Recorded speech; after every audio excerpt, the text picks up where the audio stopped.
সবাইকে শুভ মহালয়া। হাই, আমি অন্বেষা। আমার আরও একটা মিনি ব্লগে তোমাদের সবাইকে ওয়েলকাম। আজ যেহেতু মহালয়া, তাই অনেক সকালবেলা স্নান করে গিয়েছিলাম আমার বাড়ির মন্দিরে।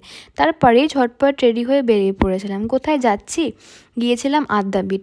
আর আজ যেহেতু মহালয়া, অনেক ভিড় ছিল, তো সেখানে গিয়েই ভালো মতো পুজো দিয়ে কুপনটা কেটে রেখেছিলাম। আজকে প্রথমবারের মতো আমি আদ্যাপীঠে ভোগ প্রসাদ খেয়েছিলাম।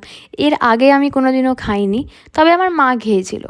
সিটিং অ্যারেঞ্জমেন্টটা দেখে আমার কেন জানি না স্কুল লাইফের কথা মনে পড়ে যাচ্ছিলো। প্রথমেই দিয়েছিল পোলাও আর বেগুনি, তারপর অন্ন আর পনির আলুর একটা তরকারি, তারপর দিল খিচুড়ি আর লাবড়া, আর শেষ পাতে চাটনি পায়েস। আমার বরাবরই যে কোনো জায়গার ভোগ খেতে খুবই ভালো লাগে, তবে এখানকার ম্যানেজমেন্ট একদম ভালো না। অর্ধেক খাবার তো পরিবেশন করার সময় নিচেই ফেলে, তারপর সবাই সেটা পাড়িয়ে যায়।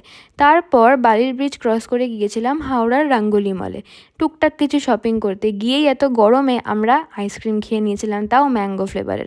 তারপর গেলাম ট্রেন্ডসে। আমার ট্রেন্ডসের কালেকশান কখনোই খুব একটা ভালো লাগতো না, তবে এদের অ্যান্টি তার্নিশ জুয়েলারি আমার খুব পছন্দ হয়েছে। তারপর এদিক ওদিক ঘুরতে ঘুরতে গেছিলাম মোমোসো, এত কিউট জিনিসগুলো। তারপর গেলাম বেলুড় মঠ। আর বেলুড় মঠ গেছি আর দক্ষিণেশ্বরে মায়ের কাছে পুজো দেবো না, এটা কিভাবে হয়? তাই সেখানেও চলেই গেলাম। সেখানে গিয়ে ভালো মতো পুজোও দিলাম। ভিড় ছিল সব জায়গাতেই আজকে, তবে কেন জানি না আমার সব জায়গা থেকে দক্ষিণেশ্বরে পুজো দিয়ে আলাদাই শান্তি লাগে। ব্যাস, তারপর একটা সুন্দর দিন কাটিয়ে বাড়ি চলে আসলাম। টাটা।